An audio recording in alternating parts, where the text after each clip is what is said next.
So, No, I wouldn't have, first of all, I wouldn't tell you. Secondly, I would have been a little more polite like that, would you please? anyway, it's absolutely just amazing. Absolutely amazing. I was just shocked. Well, Okay. isn't carbon dating also, my understanding of it, which is as limited as probably anyone in the world, but has a lot to do with how much pressure is applied and for how long. Well, I couldn't tell you. I don't know. I mean, I don't know. How do they know a diamond is made out of carbon that was compressed for so long? I mean, Dude, you're talking to somebody with a music background, a music degree. well, right. But so if that's the case, then why is there any carbon at all? I can't. But I can tell you this. You are not here for this class. Even though it's advertised for that. You know, I sent her the information. She contacted me. She said, "Is this taking the place of your normal Sunday class?" I was like, "No, this is a separate class. It's online only. It's for these days. Here's the, I gave them all the links." And then that came out, and Gary's like, "Hey, do you think she got this wrong?" I was like, "Yeah, I think she got it wrong." No big deal. So here's the thing. Big deal. Here's the thing with it. It's online right now. We've got the first 6 episodes live. Are they on YouTube? We have them everywhere. So they're on YouTube. They're everywhere. Oh, really? I tried. okay. So I'm doing something wrong. No. I'm telling you. It's No worries. Not them, it's me. Okay. So it's on YouTube. Okay. I'll make sure that I don't have anything dumb happening, that I put it as a private playlist instead of a public playlist. So I'll check that. But it's on YouTube. It is on Facebook. And I also have it on Faith Life, and there's a Faith Life group. Now, I'll tell you this. Listen, the Faith Life group is actually really cool because you can download Faith Life TV, and basically Isn't that part of Logos? it's all part of Logos, yeah.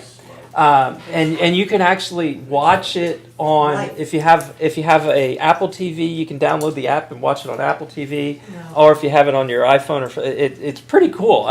It's the first time we've uploaded videos How to many it. sessions have you guys already put on? How many have you already put There's on there? 6 are online now. We only have 2 more to record, so that they're dropping whatever the dates were. There's a list but there's 10 total episodes, and it's one of those things. Watch it when you want.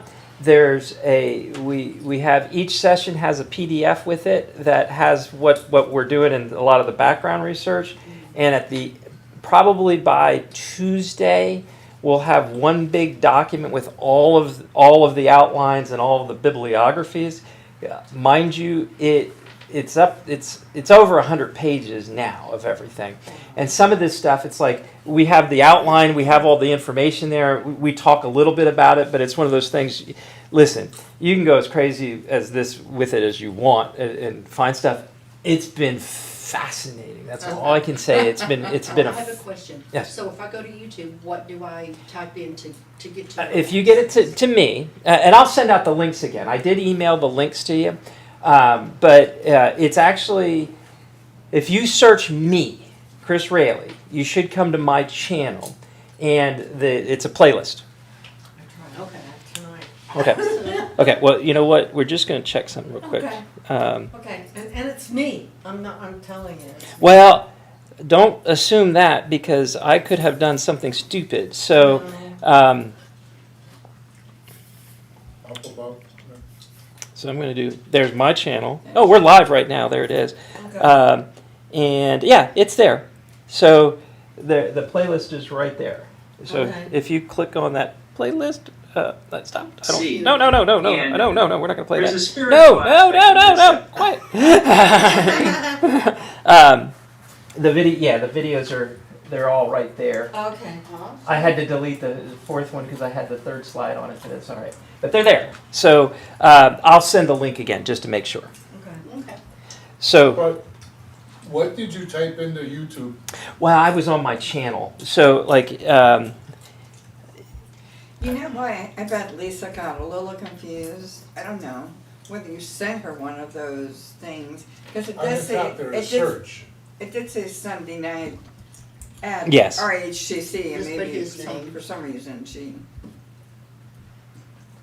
really Yeah, makes a mistake. it should come up with my channel. Yeah. If you hit on that, then you have the playlist underneath, because like Supernatural's there, Systematic Theology, and some of the other stuff. But the episode should show up right there too, also. Mhm. I mean, Now, do we need to subscribe? nope, you can. That if you subscribe to it, that will, when you'll get notified every time we upload a video. Mm. So, and all of our videos for the most part are up there. But I believe you'll also get notified every time everybody puts up a video. Oh, really? If I you don't know how click- that. oh, I think you it's just click- if you subscribe to my channel, it just Yeah. You can subscribe to just your channel? Sure. I thought you had to subscribe to YouTube. no. You can you can play. You can pay for YouTube. That subscribe word's a little goofy. So anyway, so that is that. It's up there. If you have any problems, email me and I'll send you everything. And I'll try to I'll remember to send out another email in the morning with all the links so that you get them. I have a question. Yes. Do you ever sleep? So on Right now. just remember this on No, Friday. next week. We had football in San Antonio.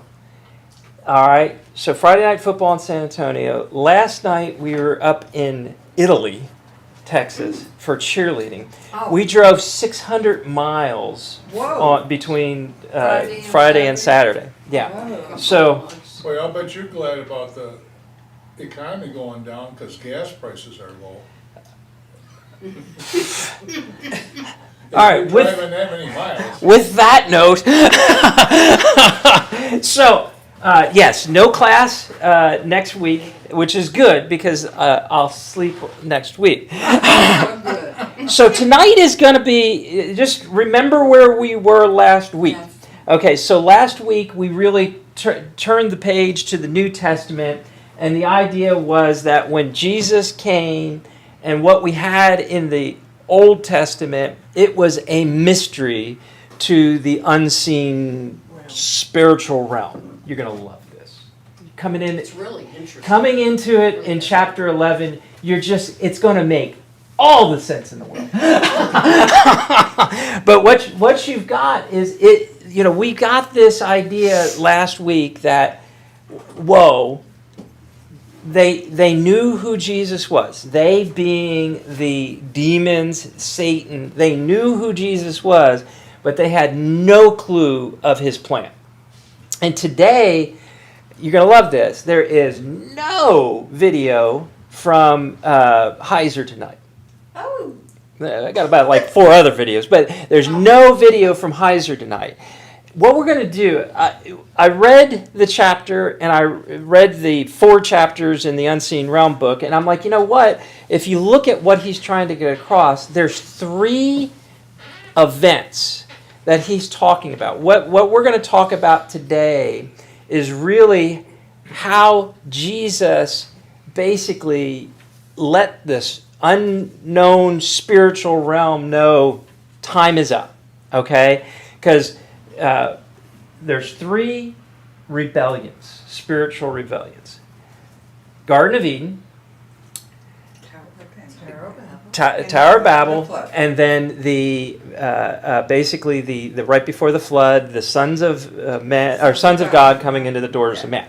All right, so the Nephilim part is sort of taken care of at this point, but we've got basically hold on. We've got Jesus coming to basically reverse the curse of the fall, and also to reclaim the nations, to bring back, in essence, the Garden of Eden. So, but we still have this wonderful little part about where the sons of God came down on. So this is going to be very cool. So we're going to look at 3 instances, 3 things where Jesus, when he got baptized, pretty much right after he got baptized, the temptation of Christ, and then I call it the events at Mount Hermon. So what we're going to do is we're going to look at those 3 events. What I did is use the videos that basically speak the Bible. So there's they were free videos. So this one we're going to look at the baptism of Jesus, and the baptism of Jesus is a declaration of spiritual war. When we get baptized, it's a declaration of spiritual war. And put it in another way, it's a declaration of our loyalty. All right? Because we become sealed and... Yeah. So baptism doesn't save you. I think I think we all know that. Baptism isn't something that you get saved. If you were never baptized and you were born again, Right. No big deal. But it is a public declaration of war. Yeah. It's pretty cool. So the first thing that we're going to look at, this one's a little longer video, but it's only because it's the beginning part. It's the account in Mark. So if you're looking at your Bible, look at Mark, and this video is basically Mark. And Mark goes right into the baptism of Jesus. So here you go.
Isaiah the prophet, I will send my messenger ahead of you, who will prepare your way, a voice of one calling in the wilderness. Prepare the way for the Lord, make straight paths for him. And so John the Baptist appeared in the wilderness, preaching a baptism of repentance for the forgiveness of sins. The whole Judean countryside and all the people of Jerusalem went out to him. Confessing their sins, they were baptized by him in the Jordan River. John wore clothing made of camel's hair, with a leather belt around his waist, and he ate locusts and wild honey. This was his message. After me comes the one more powerful than I, the straps of whose sandals I am not worthy to stoop down and untie. I baptize you with water, but he will baptize you with the Holy Spirit.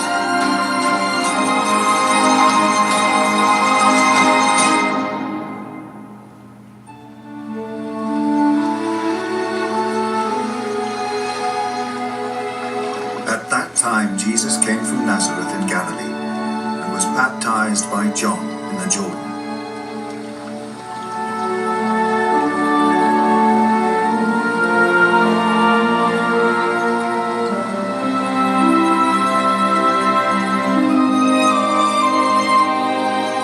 Just as Jesus was coming up out of the water, we saw heaven being torn open and the Spirit descending on him like a dove. And a voice came from heaven. You are my Son, my love. With you I am well pleased.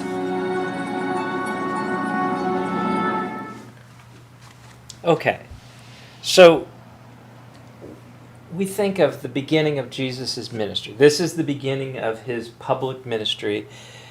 You think of it as, wow, that was cool. Got baptized. Neat. He calls it mundane. You know that the Jesus says something quiet and mundane. Well, it's not. When we get this idea of, and I'm going to put up here the account of John. So in Matthew, Mark, and Luke, they give you an account of it. In the Gospel of John, and what chapter am I in here? Oh, it's John chapter 1. How about that? Okay.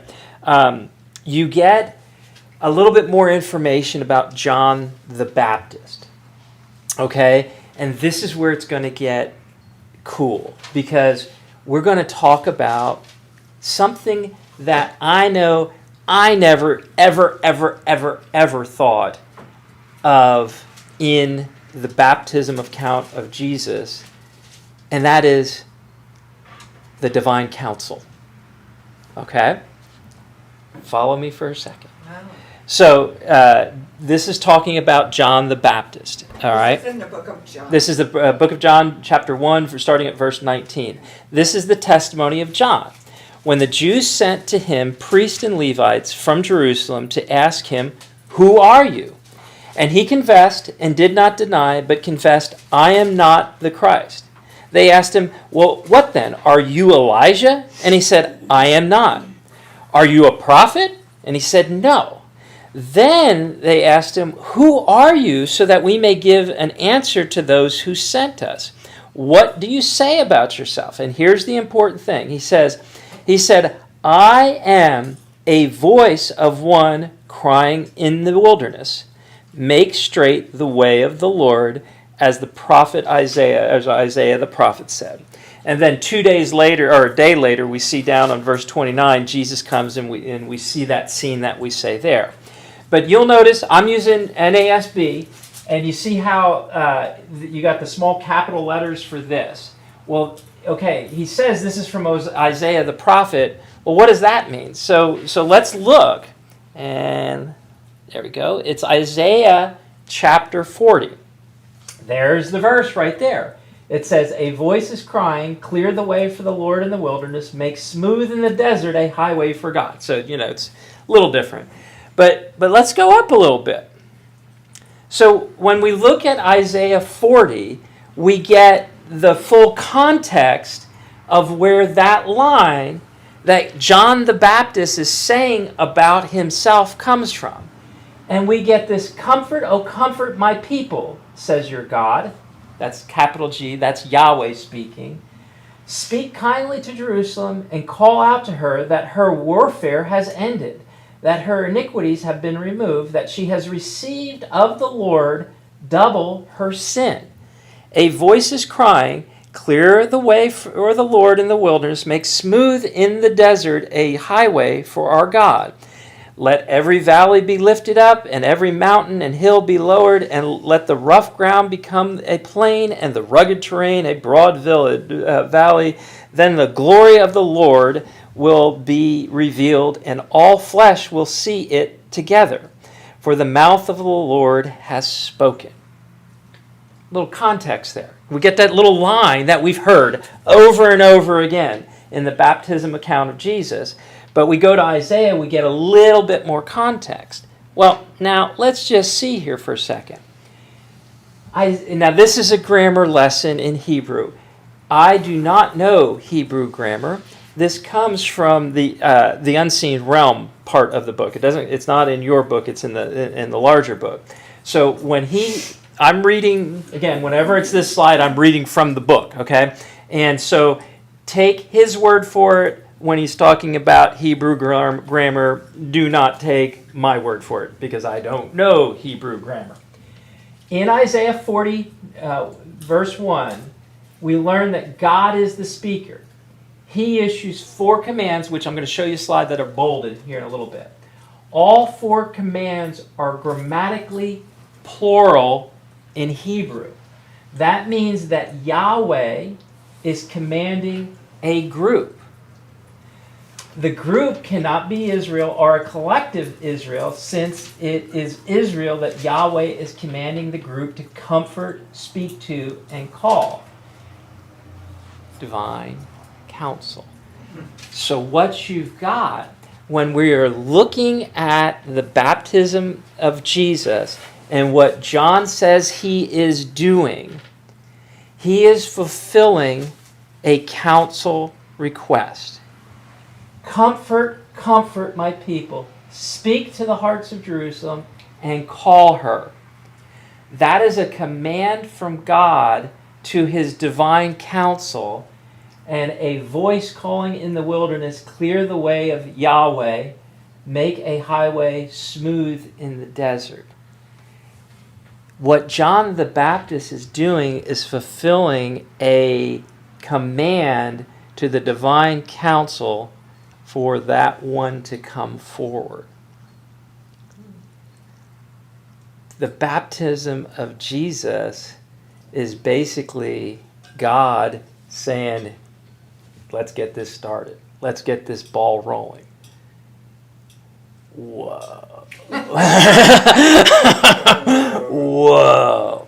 So, immediately after and let me put us back on here. Immediately after the baptism, Jesus is called by the Spirit, or led by the Spirit, into the wilderness to be tempted by Satan.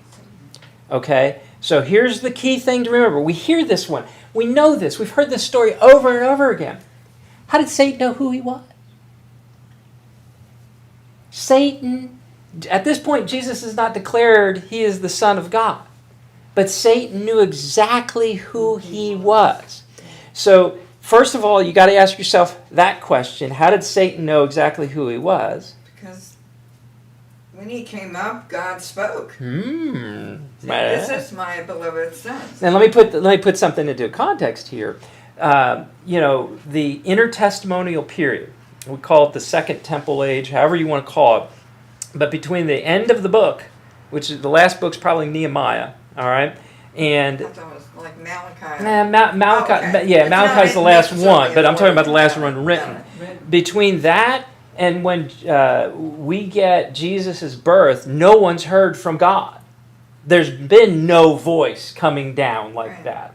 It's not until the pronouncement of Jesus' birth to Mary and also to Zechariah with John the Baptist's birth that we're getting a message from God. That was a silent period. Wasn't it 40 years?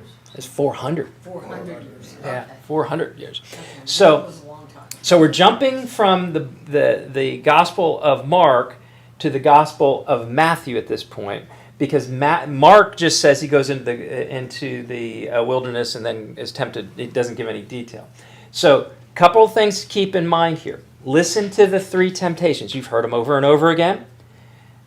But put it into context of Genesis 11 with the nations, because what does Satan sit there and tell him? He will. I'll give you the nations if you bow down and worship to me. So, here we go.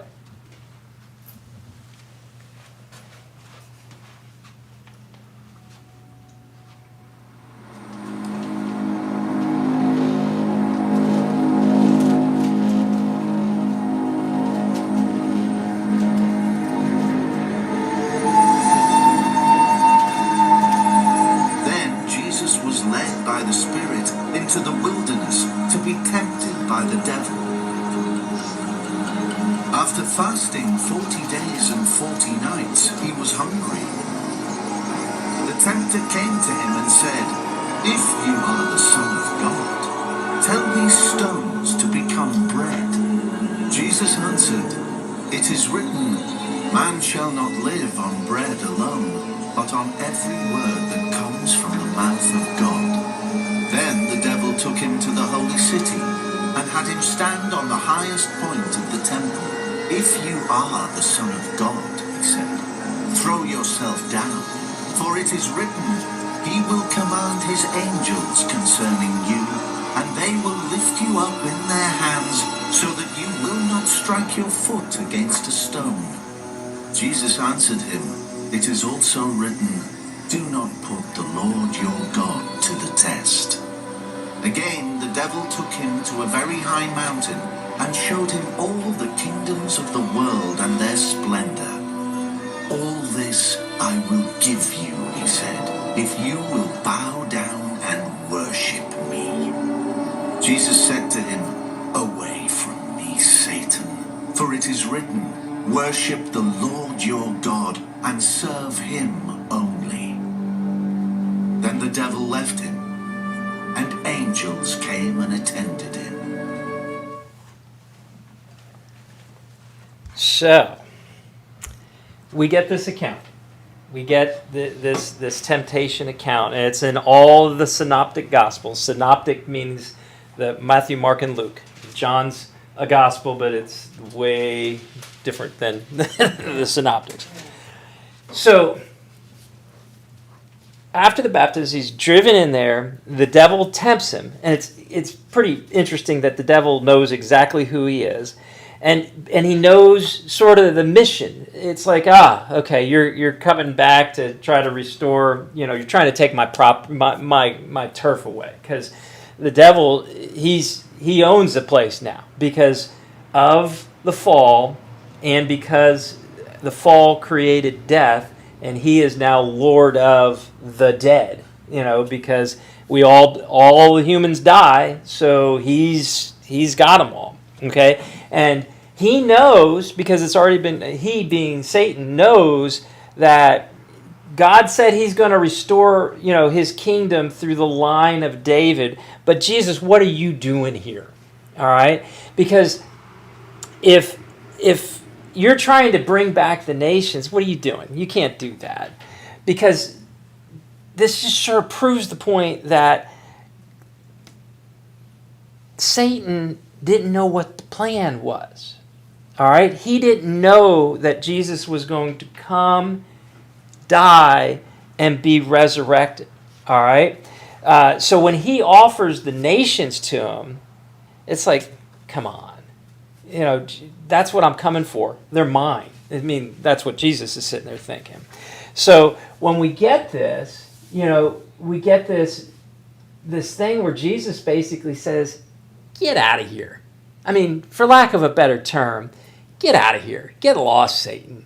Because if I want the nations, Genesis 11, I'm going to get them. And there's nothing you can do to stop it. But Satan doesn't know the plan.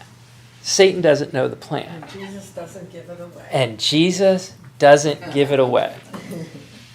But this is a pretty interesting little thing, because Jesus is coming to get the nations back. Okay, now he's starting with Israel, but we're going to find out that that's going to go to the Gentiles also. And Satan's basically offering up exactly what he's coming back to get in part of his mission here. So what do I got here? Oh, this is okay. Just to give you, because we're going to look a lot at maps today. So just to give you an idea, again, of where we're at. We're in Galilee, okay? And right around the Bethany is where, and this is the Jordan River right here. That's where Jesus was baptized, and he went out into this wilderness, probably over here, and then started his ministry back up again. But he's right here in this Galilee region. Keep that sort of in the back of your head, okay? So, what happens next? Jesus is tempted. He's in the wilderness for 40 days. Then, after the 40 days and after the 3 temptations, basically angels minister to him, and he's off. He's off into the Galilee region, and he's sitting there, and he's grabbing apostles, disciples. All right, so he's grabbing John or Andrew, Peter, and James, and all that. But here is just a few verses later, and I want you to keep your spiritual eyes open. Jesus was going through all of Galilee, teaching in their synagogues and proclaiming the gospel of the kingdom, and healing every kind of disease and every kind of sickness among the people. Where does disease and sickness come from? From the fall. All right? The news about him spread throughout all of Syria, and they brought him all that were ill, that were suffering from various diseases and pain. Demonics, epilepsies, paralytics, and he healed them. Never in the Old Testament was there a demon exorcist, or I guess how you could say, pulling a demon out. Only Jesus and his disciples, where he gave them power. Well, there were no, but as I recall, there weren't any accounts of any attempt to in the Old Testament. Very valid point. Yes, there was no attempts. Absolutely. Which might infer there weren't any. I don't know. I don't know. I mean, I'm not. I'm not saying there weren't, I'm yeah. saying there might not. I will buy that. I will buy that. But there are now. Well, there are today. I mean, many people think that it's Yeah. a mental disorder that caused a lot of those. Yep. Yep. But Jesus recognized demonic indwellings, Possession. and he was able to pull them out. And again, the thing that we're looking at again from a spirit, an unseen realm standpoint, is the demonic, indwelling possessions. The demons knew he was the Son of God, which we went over last week, which is like, how do you know you're the Son of the Most High? How did they know that? Very interesting. Well, the same thing you asked about Satan, I would imagine part of it was because they're spiritual in nature. They're on a different plane than we are. Yep. They may not know the plan, but they certainly know the players. Yeah, and what's interesting to me, because we know when we studied through the Old Testament, that the angel of Yahweh is the pre-incarnate Jesus, okay? And so there are many different instances of that angel of Yahweh coming down and being that second Yahweh, that visible Yahweh. I still wonder, and this is me wondering, this is not scriptural whatsoever, this is just me sort of rambling a little bit. When we get to the end of tonight, we're going to be talking about the Mount of Transfiguration, okay? The Mount of Transfiguration, when Jesus went up, his full glory was sort of exposed at that point. I have to wonder, is Satan, the demonic, do they see him like he really is, where we see him in the physical realm? You know what I mean? Like, do they have different... Recognition. Yeah, I was going to say different eyes, but that's Or different ways of acknowledging. Yeah, so I mean, it's just sort of interesting when it comes to that. So believe it or not, we're at 6:30, and I've gone through 2 things already, and we're on the last one. The last one's going to take a while, but we've gone through the baptism. And we've gone through the temptations, and then the idea of right after the temptations, he's sitting there getting demons out of people. Okay, so he has, to the spiritual world, identified himself. And he's been identified. But now we go towards the end of his ministry. And this is wild, okay? Because we talked a little bit, well, we've talked a couple of times about Caesarea Philippi, which is also Mount Hermon, okay? So Mount Hermon, we think of it as, just a little mountain, a little hill. Mount Hermon is 9,230 feet high, all right? Towers over the neighboring peaks and can be seen from dozens of miles away on a clear day. It serves as the northern border of Bashan. We talked about that. Psalm 22. East of the Jordan River and the Sea of Galilee, south and west of the fertile basin. I'm not even going to try to pronounce that. And then is in the Phoenician coast area. And basically, it's by Syria, which the capital of Syria is Damascus. So, it is a big mountain. It is not a small mountain, okay? So when we start talking about these things that are going to happen, we've talked about some of them before, but we're going to talk about the Transfiguration, especially today. this is a big place. It's not a small place. So first and foremost, let's get just a lay of the land. This is sort of a cool little video. It's only a couple of minutes, but it gives you an idea of the place. Before there was a city in Caesarea Philippi, there was a spring. It flowed from a cave in the limestone bedrock and became a place of worship to the infamous Baal gods. After Alexander the Great's conquest of the region, 1,000 years of Hellenization transformed the culture.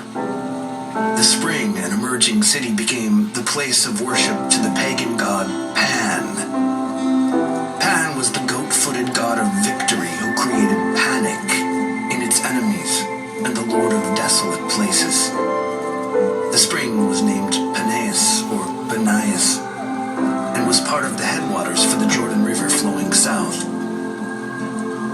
A few years before Jesus was born, Philip the Tetrarch established the city as an administrative capital for his governance.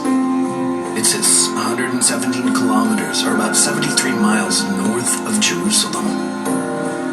The ruins from Philip's time remain intact to this day and reveal the deep influence of the Roman Empire during the time of Christ. While Jesus was a teenager, the city was formally named Caesarea. It would later be referred to as Caesarea Philippi to distinguish it from the coastal city of Caesarea Maritima. The Synoptic Gospels tell of Jesus coming to this area. It was here that Jesus asked his disciples what people were saying about him. He concludes this dialogue with the poignant question that all believers must answer. Who do you say that I am? Simon, son of Jonah, declared that Jesus was the Son of the living God. Jesus responded by changing his name to Peter and announcing, "Upon this rock I will build my church, and the gates of hell will not prevail against it." This declaration is deeply rooted in the geography of this place. The pagan worship and the cave from which the spring bubbled were known as the gates of hell. Later, extra-biblical traditions tell of a woman named Veronica being from here. She being the bleeding woman who was healed by touching Jesus' garment. After the Muslim conquest in the 600s, the city rapidly declined and is today an archaeological site. Pilgrims visit from all over the world because of the well-preserved ruins and to come face to face with the Jesus' most poignant question. Who do you say that I am? Okay. There is so much depth that we have to go through here. It's sort of fun. First of all, how do I want to start this? Okay, so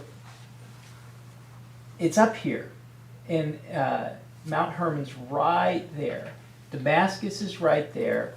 In the ancient Israel tribal area, it is in the tribe of Dan, their territory. Do you remember when we were going through, if you've ever gone through the Kings, especially the Northern Empire, they always talk about the idols or the altars in the high territory. Okay? And there was two particular areas that they put altars up. One was basically in Dan. Well, let me just show you. One was in Dan and one was in Beersheba. So basically, these were altars to other gods. So when you came in or out of the nation of Israel's border, all right, you had to go through these altars, all right? And what determined how good a king was is if they left the altars up in the high places. Well, interestingly enough, the altar in Dan is right in the Mount Hermon area, okay? Now, this is sort of a picture of the altars, okay? And this is one where they're talking about in Judges 18. But these altars go throughout the Judges, First and Second Kings, and the whole history of everything. And these were basically, the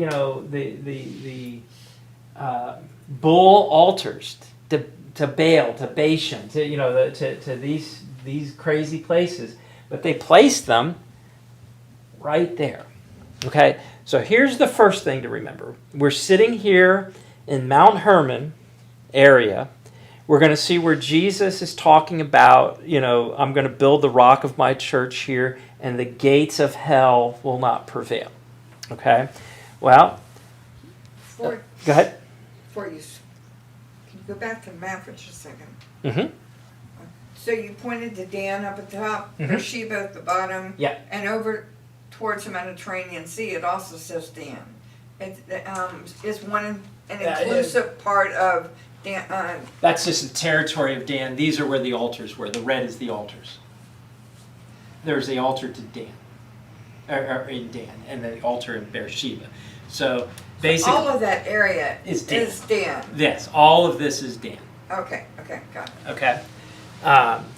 So we've talked before, and I'm going to give a little bit of it before we go into the video.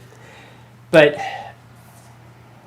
Mount Hermon is where tradition has it, and we'll talk about that in a moment, that the sons of God from Genesis 6 came down to.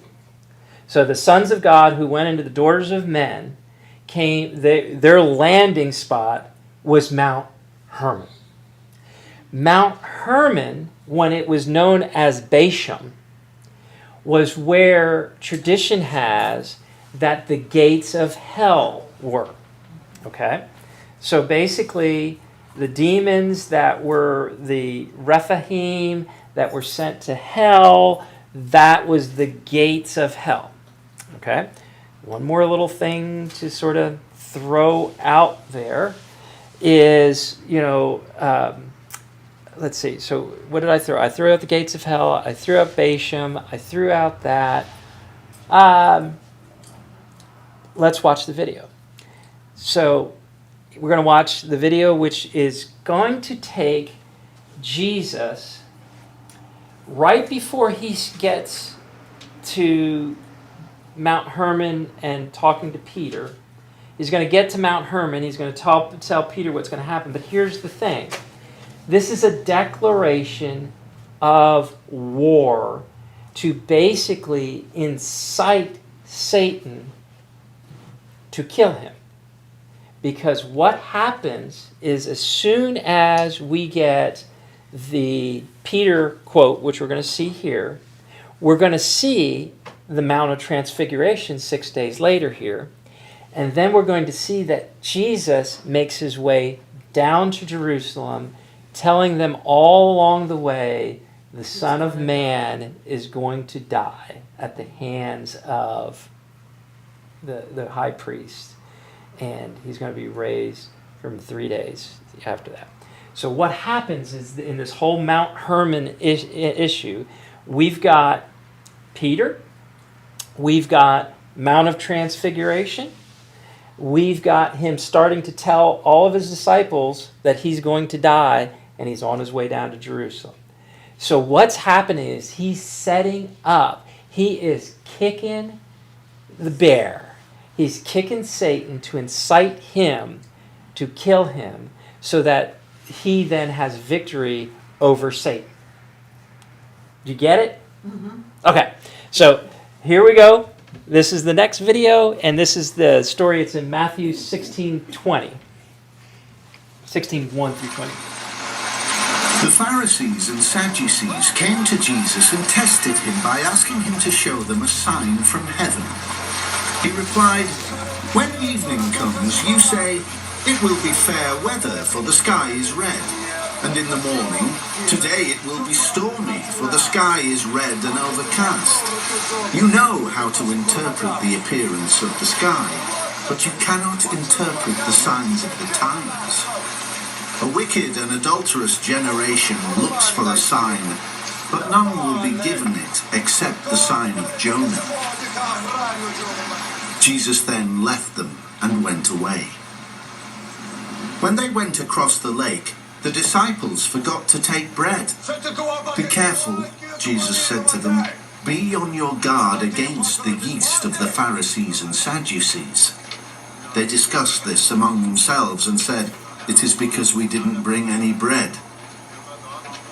Aware of their discussion, Jesus asked, "You of little faith, why are you talking among yourselves about having no bread? Do you still not understand? Don't you remember the 5 loaves for the 5,000? And how many basketfuls you gathered? Or the 7 loaves for the 4,000, and how many basketfuls you gathered? How is it you don't understand that I was not talking to you about bread? But be on your guard against the yeast of the Pharisees and Sadducees." Then they understood that he was not telling them to guard against the yeast used in bread, but against the teaching of the Pharisees and Sadducees. When Jesus came to the region of Caesarea Philippi, he asked his disciples, "Who do people say the Son of Man is?" They replied, "Some say John the Baptist, others say Elijah, and still others Jeremiah or one of the prophets." "But what about you?" he asked. "Who do you say I am?" Simon Peter answered, "You are the Messiah, the Son of the living God." Jesus replied, "Blessed are you, Simon, son of Jonah, for this was not revealed to you by flesh and blood, but by my Father in heaven. And I tell you that you are Peter, and on this rock I will build my church, and the gates of Hades will not overcome it. I will give you the keys of the kingdom of heaven. Whatever you bind on earth will be bound in heaven, and whatever you loose on earth will be loosed in heaven." Then he ordered his disciples not to tell anyone that he was the Messiah. And that always goes well because what do? They tell. Everybody. So you get this idea. Okay, you had that first couple of first section of chapter 16 that it's like, okay, great, we get across the way, but he brought them. This is the cosmic geography part of it. He brought them to Mount Hermon to basically say, "Who do you say that I am?" To make his disciples, he led his disciples to basically say, "You're the Messiah." And he did it at the gates of hell. All right? See the cosmic part of this? He did it at the gates of hell. Now, here is 1 Enoch. Now, 1 Enoch is not an inspired book of the Bible. It is an intertestamental book, and a lot of times what they're doing is they're bringing stories together, okay? Now, here's the thing. Peter and Jude both use 1 Enoch in their writings in the New Testament. So they allude to this, all right? And this is where we get the part about the Mount Hermon being where the sons of God came. So if you're following along, it's 1 Enoch 6, 1 through 6. You can see the dots. I took a couple of verses out just to make it fit onto a screen. And it came to pass when the children of men had multiplied that in those days were born unto them beautiful and comingly daughters.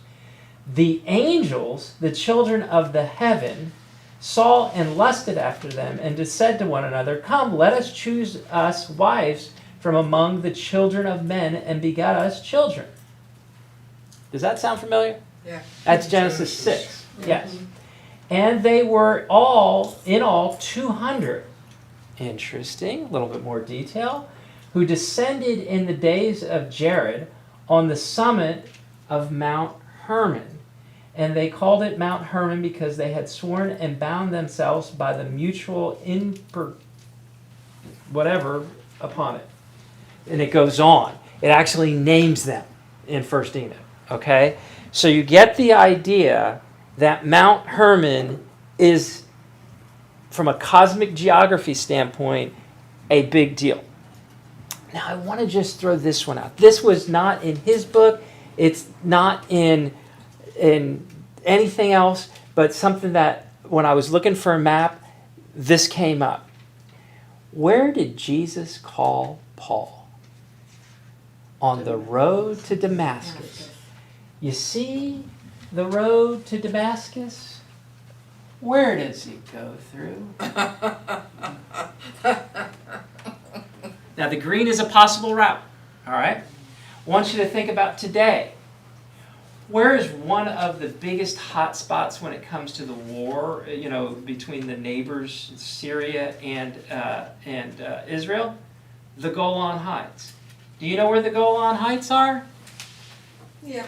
Dan. The Golan Heights are more Israel What? Well, I know. than Syria. Yeah, well, Syria is right. This is the border of Syria up here, but the Golan Heights is what they fight over. Current border of Syria? Mm-hmm. Yeah. Okay. Just wanted to throw that one out there. That's free. But Paul was called on the road to Damascus. The road to Damascus goes through Mount Hermon. God, I love that. So, that's it. Now, when... That's it? No, that's not it. Oh. That's it for right now. I'm talking about, I'm going. That's it. Okay. We're going to the Mount of Transfiguration now, which is the next verse in line. It would have taken them hours. We think of them when Jesus takes these guys and they go to the Mount of Transfiguration. We think, they're just going up a little hill, Right, time. Oh yeah, they're just going up like the Mount of Olives, which is just a little bit up. Yeah. This would have been a hike. This would have taken all day to get there. Okay, so I put a little hiker there. This is actually Mount Hermon, and there's a little hiker up there. To get to the top would have taken a long time. It would have been a hike. So let's talk about the Mount of Transfiguration, which is Mount Hermon, which is the next. Just keep going on 17, Matthew 17.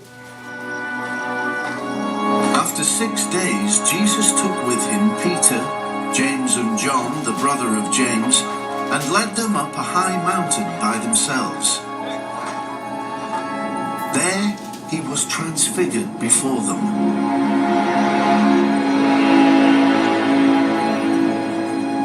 His face shone like the sun, and his clothes became as white as the light. Just then, there appeared before them Moses and Elijah talking with Jesus. Peter said to Jesus, "Lord, it is good for us to be here. If you wish, I will put up 3 shelters, one for you, one for Moses, and one for Elijah." While he was still speaking, a bright cloud covered them, and a voice from the cloud said, "This is my son, whom I love. With him I am well pleased. Listen to him." When the disciples heard this, they fell face down to the ground, terrified. But Jesus came and touched them. "Get up," he said. "Don't be afraid." When they looked up, they saw no one except Jesus.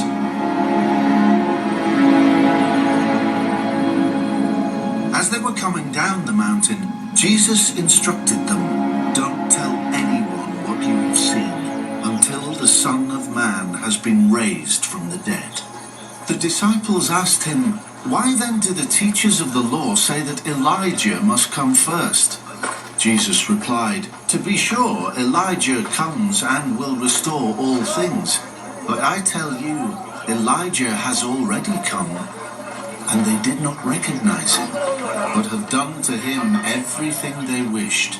In the same way, the Son of Man is going to suffer at their hands." Then the disciples understood that he was talking to them about John the Baptist. So, catch the unseen realm part of this. When Jesus was crucified, died, and was on the road to Emmaus, all right, pop you just a couple of weeks down the road from what we've got here. What did he explain to the two? All that the laws and the prophets Yeah. said about Yeah. him. Who does Moses represent? The law. prophets. Aw. Who does Elijah Yeah. represent? John. The prophet. Prophets. Oh, Yeah. good. Okay. So all of a sudden, we've got the law and the prophets and Jesus standing on the Mount of Transfiguration. What are they talking about? They're talking about how he's about ready to die And be and raised again. again. Where are they talking about it? Jerusalem. On the gates of hell. right. Yeah. That's what we're talking about. All right. This is basically this is a setup for Satan to basically indwell. baited. Yeah, he's baiting Satan to do what's going to happen because now they're on the way to Jerusalem. All right, they're going to. I'll show you. Well, in fact, they're on the way to Jerusalem. Let me show you the map. I actually have a map. So I get this out of here. This. So he basically they're up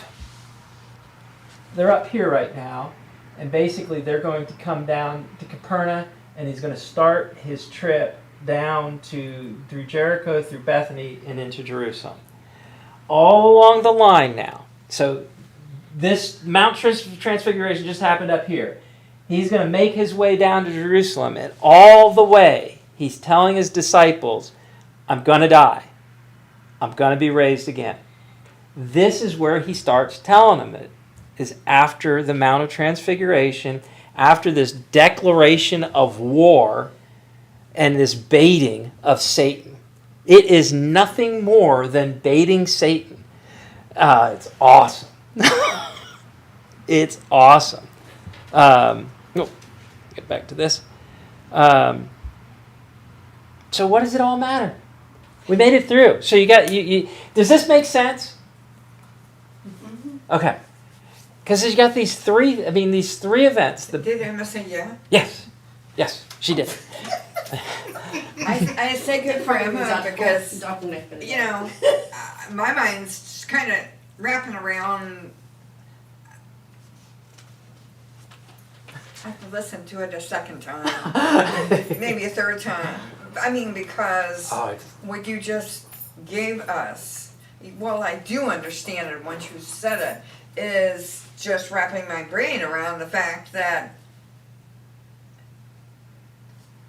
one, about Jesus, that keeps playing back in my mind, Jesus baiting Satan, when the end was already known, of course, not by Anybody but Jesus and the God. yeah. But he was already doing miracles. He was already. Oh, he's been going for 3 years. The demons. Yeah.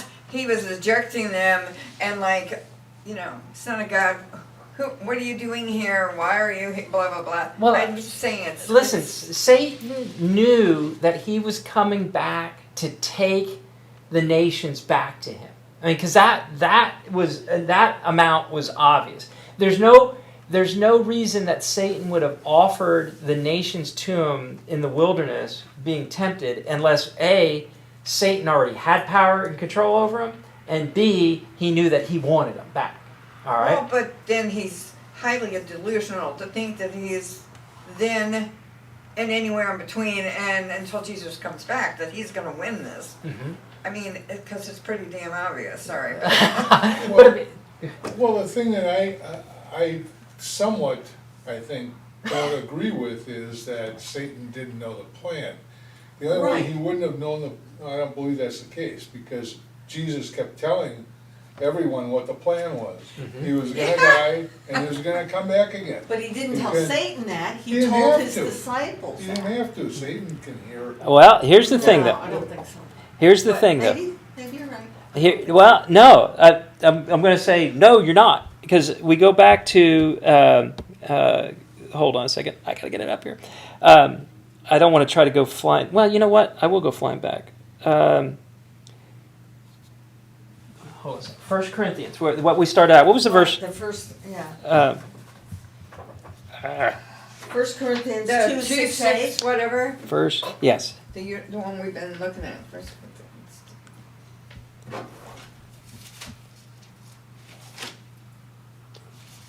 Oh, wrong thing. Hold on a second. I did search instead of this. This is where I'll say, oh, come on. Read it.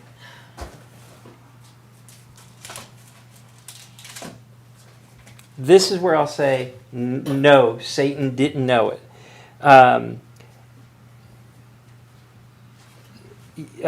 But we speak God's wisdom in a mystery. This is starting at verse 7. The hidden wisdom which God predestined before the ages to our glory. The wisdom which none of the rulers of this age had understood. For if they had understood it, they would not have crucified the Lord of glory. I believe that up to and including Christ's temptation by Satan, that probably was true. But from that point forward, as he was teaching, he was as clear as you could be about what was going to happen. Not until the end. Not until the Mount You Transfiguration. just said he was talking Yeah, I know, about but that- all the way to Jerusalem. Yeah, but that's at the end. That's 3 years later. So during the He may temp. not have known until he started preaching it or teaching it. I'll give you that. Yeah, but he didn't. Listen. There's no way that Satan knew that if he killed Jesus, Yeah, that it yeah. would destroy his power. Well, Yeah, Until Christ started preaching that. But he only And started teaching. preaching it as he was coming down. But Satan would have known it ahead of time, how would he have? because Jesus was telling anyone. I know, but how would Satan would have had to have been there, right? Been where? With Jesus and his disciples when he was telling them. Well, I don't know what spirits can do or can't do.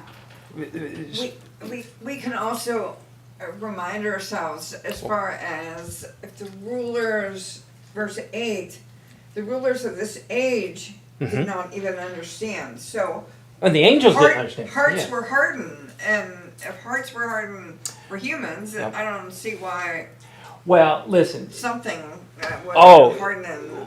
It was. Well, there's a lot of things Satan wouldn't have known. I mean, God and Jesus knew exactly what was going to happen long before Jesus was born. Sure. right. Absolutely. No doubt about that. Oh, listen, There's a lot they- of things that Satan They- didn't know. yeah, I mean, listen. In all honesty, God, Yahweh, and the Father, Son, Holy Spirit knew the plan in Genesis 3. I mean, they knew the plan Well, in they Genesis knew the 3. plan before in the beginning. Oh, that's I true. mean, Yes. Seriously, Yep. they knew what was going to happen beginning to end. But to the point I want to get to, that sort of to debate this a little bit, is Satan. He didn't know at the temptation in the beginning of Jesus' ministry what was coming down. He may have known. I'll give you the thing that, once Jesus started to publicly speak it, Satan definitely could have heard and known that was going to happen. Satan used Judas, he indwelled Judas to make it happen, to get him captured, because Jesus couldn't be But captured he until the indwelled time. him Until the time. At the end. Yeah. Almost at the end of. Oh, sure. Jesus' But life, see where this not all- through the whole thing. Where this all falls apart is if he didn't know, as we're talking about, then he would have been just a dupe going through the motions. Who Satan? Yes. The He fact- was? He was a dupe. Going through the motions. until he wasn't. Yeah. At which point, he knew what was going on, saw what was happening, and to this day, knowing full well he can't win, he still tries to take people. Out. Absolutely. Knowing full well he Yeah. cannot win. Absolutely. So- Now that I totally agree with, because he How much more of a dupe do you have to be? well, what was Satan's sin? He wanted to be Jesus. Wanted to be Well, God. Pride. Well, Pride. God, yeah. Pride. Well, Right. What so- what does pride do to you? Oh yeah, I can still win.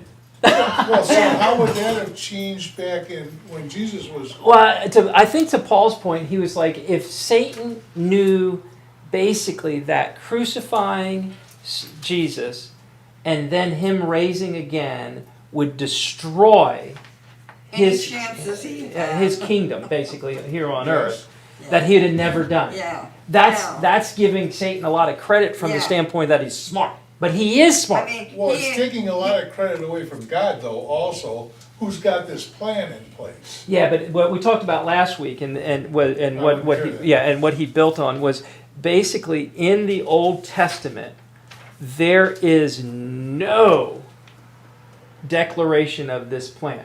Now we can, after seeing it in the New Testament, go back and see the pieces. Yeah. But there is They no couldn't see one it. verse or one chapter that lays out a Messiah that will come and die and be resurrected again to take the place Well, of you. there are a lot of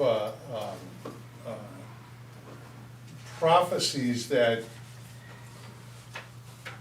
I don't know if it's word for word always, but Isaiah's got a few prophecies Yep. about Isaiah 53. Christ Sure. return, or being born and dying and Yep. being raised again. Now, whether or not that would have been hard at that time to believe, Yeah. that's Well, open for, Oh, yeah. discussion, but, I just cannot imagine that, Satan isn't fully aware of what he's up against, or, I mean, he didn't win to begin with. he's never won. he never He has keeps won. trying. He keeps His trying. pride and his But He's powerful though. He's an Exactly. intelligent, powerful, evil being. You know, But he can't be everywhere. can't be. He doesn't. He's not God, so he can't be everywhere. He's not all knowing. He's not all Yeah. present. So- Absolutely. He probably missed tons of things that we're thinking of it that way now, that he could have only been in one place at one time. That's right. And I don't know if he could transport himself. Well, he's spiritual beings. I mean, obviously Okay, he has but this. he could only be in one Yes. place at one time. Yes. Therefore, that absolutely restricts him Sure. tremendously. And remember that when Jesus was here, he could only be in one place He at was- one time. he He was gave the up. man He of God, gave up some of yes. those prerogatives. Yeah. So what does all this matter? The Why big does this matter? The big thing is, sometimes you think about the crucifixion as, just things that happen by chance.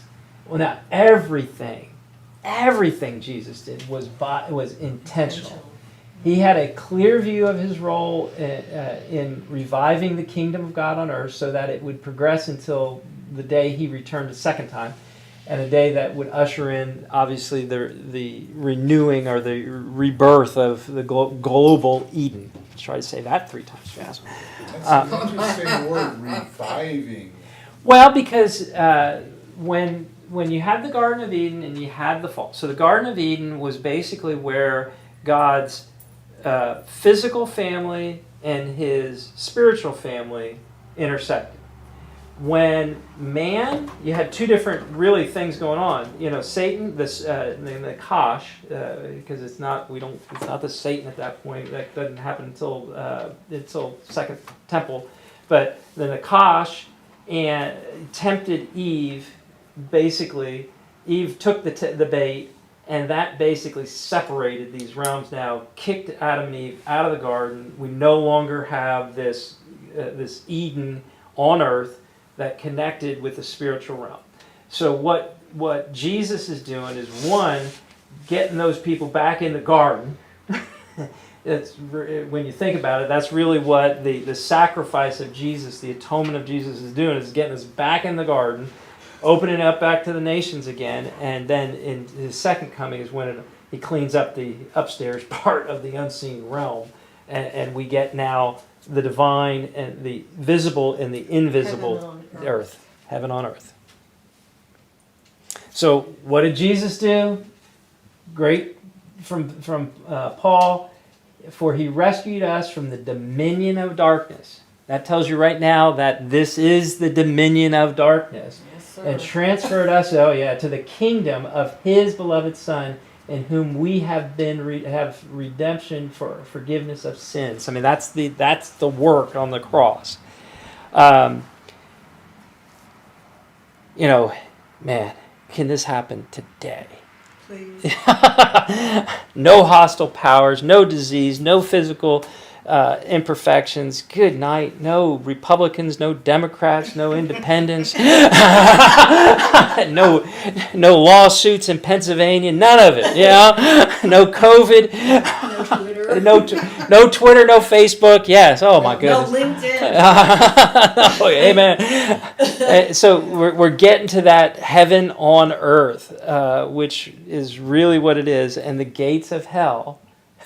Which, I mean, when you think about just all of the layers of meaning that we're going around on Mount Hermon, where basically he's saying to Peter, on this rock. Yes, you're Petra, and I'm going to call you now Big Petra. And, you get all that wordplay in the Greek, but this is the gates of hell. This is a rock. All of that stuff, and it's the great reversal, which is really what we start to get into when we get back from Thanksgiving. Whew. Well, So, are you confused? it was Or good. confused. It was good. I told you, you're sitting there going systematic theology was bad. Laura, I thought this was going to be easy. But it's harder when he's missed. You missed the first 10 chapters. Well, that's my next question is, do you have these online? it's I can all- go it's back on, and yeah. Start with It's one? It's all on YouTube, yes. May not be able to get completely caught up, But the book's not on YouTube. Well, no. Well, no, but the He's- reference. yeah. Oh, yeah. And what do I leave for this? I don't know. Give it to the church. It's $12 if you want to put it Well, I'll in the have- office or Yeah, I'll have to whenever you print can. something. Yeah, just give it to them. So in 2 weeks, we get, I think we're into the cloud. Chapter 12, I messed up. I read chapter 12 and I'm going, this is so exciting. And then I realized I had read chapter 11. So today I read chapter 11. Well, I hope this was exciting. Except the chapter 12 went down so easy. Oh, yeah. Well, it should though, because in essence we're getting into what the ground we went through a lot of the ground in Daniel Right. for the cloud rider, Right. and then it's so symbolic of the second coming, Right. and then you think about Jesus standing there in front of was it Caiaphas or Ananias, the high priest? Yeah. And he's sitting there going, yes, and I will come riding in the clouds and be on the right. He was like, it was awesome. Oh yeah, this is going to be great. So that first thing, one of the first things you put up there was from the Apocrypha, you said was First Enoch? First Enoch, yes. I don't have that in my Apocrypha. So sometimes First Enoch is not included. I can't Well, I remember. don't have Second Enoch either. Well, they call First Enoch. They call the Book of Enoch because there is then a Second Enoch. The book of Enoch. You can get it online for like $1. Well, it's not that. I'm just, I'm curious why it's not included. We actually went through this like 3 years ago when we talked about the first part of systematic theology, where there are different like the Catholics have a different Different. apocryphy than the Protestants. It gets very bizarre, and I can't remember, and quite honestly, don't. Yeah. Obama's got a book in here, it's Obama does? titled Baruch. Well, okay. I need you Just to, kidding. I need you to do me a favor, underneath my name, print your name, your email, your phone number, your email. We have to do this in case There's a somebody con- comes I up with understand. COVID. Can I borrow your pen, please? You wanna borrow my pencil? Or your pen? The one that she's been licking all night. Yeah. I'm sure I can find it, but I don't think I have your phone number, so. All right, there we go. We made it. Any questions before we get out of here? 'Cause I know. I mean that. No, but can we save them for 2 weeks if we have any? Yeah. Once I rewatch. Oh yeah. Well, the nice thing is this actually goes right into the playlist now, so I finally got it all set Yes. up. I uploaded all the videos to YouTube this week, so yeah. Thank you. All right. Prayer requests. Besides the election to actually be over, COVID to be over. Football Oh, team's COVID going to games. quarterfinals. It's the farthest they've ever gotten is what they won last time. So this is only the second time in Lago Vista school history that they, won area. So That is amazing. yeah, and it's one of those things. This is not the best team I've seen from Lago, Right. but we got into a really good region, but our district actually was pretty darn good. So the team that we're playing won by a field goal in the last minute or so by one of the other team, Blanco, that's in our district. We killed Blanco. So we got a chance. And what'll be interesting is, we got a chance to win this week. And if we win this week, the favorite on the other side is Llano, which is in our district. So that was the only game that we lost in our district was against Llano. So if all goes well, we could be in the semis with the number 1 team in our district and the number 2 team in our district, which is us. That would be cool. But 1 week at a time. So Well, I do have a prayer request. I am continuing to have to deal with identity theft. no, This has been going on for like 2 years, and it kind of let up for a little bit, and now it's started back. So, dealing with the police reports and all of that stuff. So I'm just, And trying to get the 7-year deal on. so yeah, you trying to don't get a have do 7-year it for fraud you. thing on, my Your with the report? credit Credit report? bureau thing, so that helps. That usually lets them not be able to, open something because they were able to open an account. wow. Oh, jeez. So I'm just And your name? totally frustrated. Even after all of this, they've been able to open an account? Well, because what